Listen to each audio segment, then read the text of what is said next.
If you feel pinching or deep hip pain when squatting, sitting, or working out, you could be dealing with a hip impingement.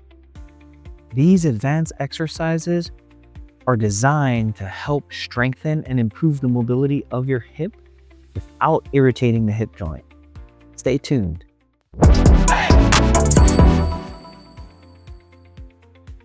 These exercises are best for people who can already tolerate basic rehab and want to safely progress strength, control, and movement quality.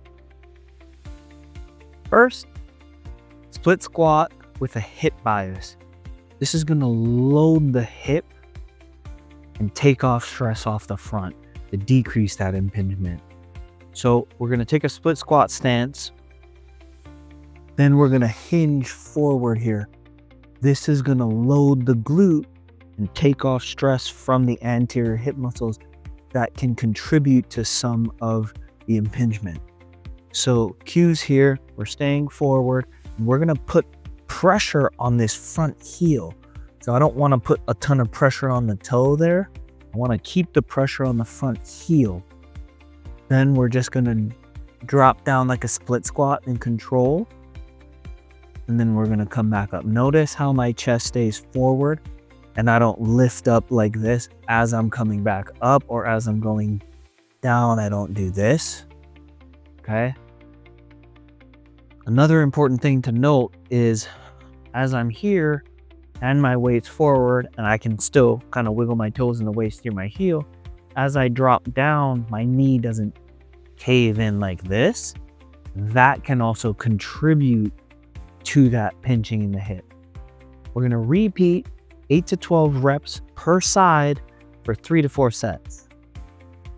Exercise 2, banded hip internal rotation.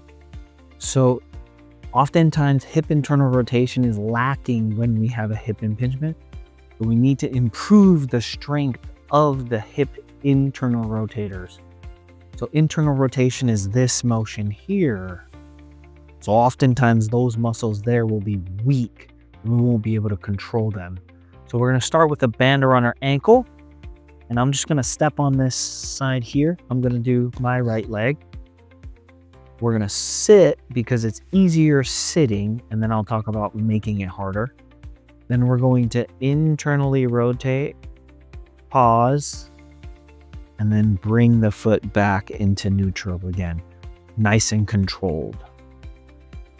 So bring the hip into internal rotation, resisting the band, nice and controlled, bring it back. We're going to repeat this for 10 to 12 reps for 3 to 4 sets. If that's easy, then you can scoot forward so your butt is barely on, and then you have to hold the knee up and then go into hip internal rotation. This makes it a lot harder. Okay, so this is the advanced version. The basic version, just sit so your thigh is supported. Next, the lateral step down with pelvic control. This is going to help improve hip stability in the frontal plane. So we're going to start on a step. We're going to remember to stabilize our pelvis here. So as we step down and come down here, we're not allowing this pelvis to drop like this.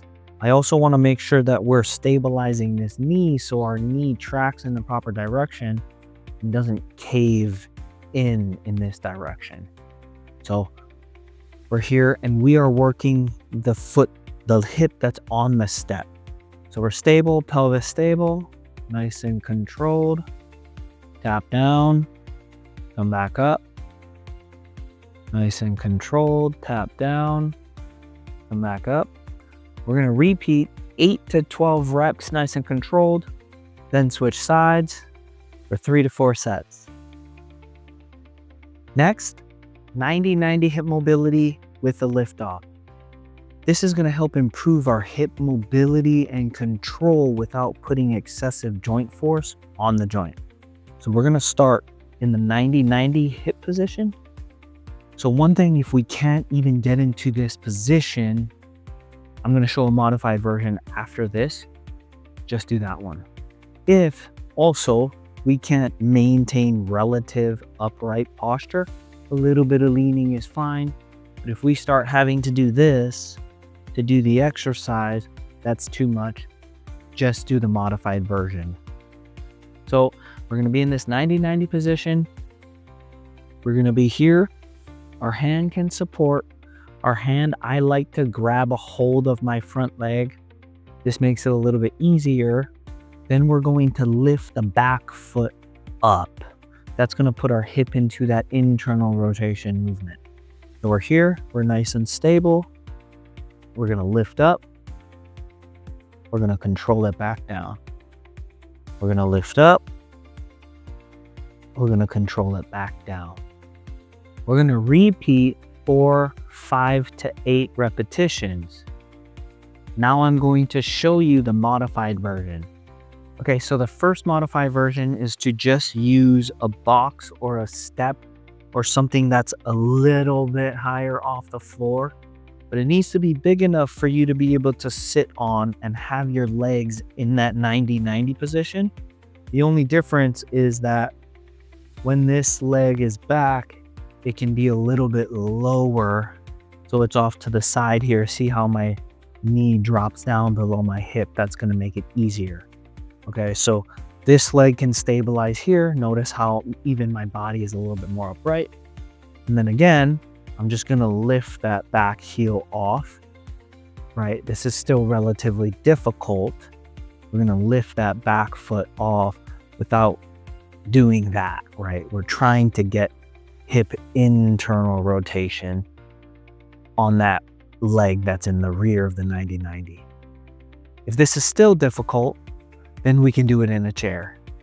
So what this looks like in the chair is we're here, we're going to kind of turn to one side.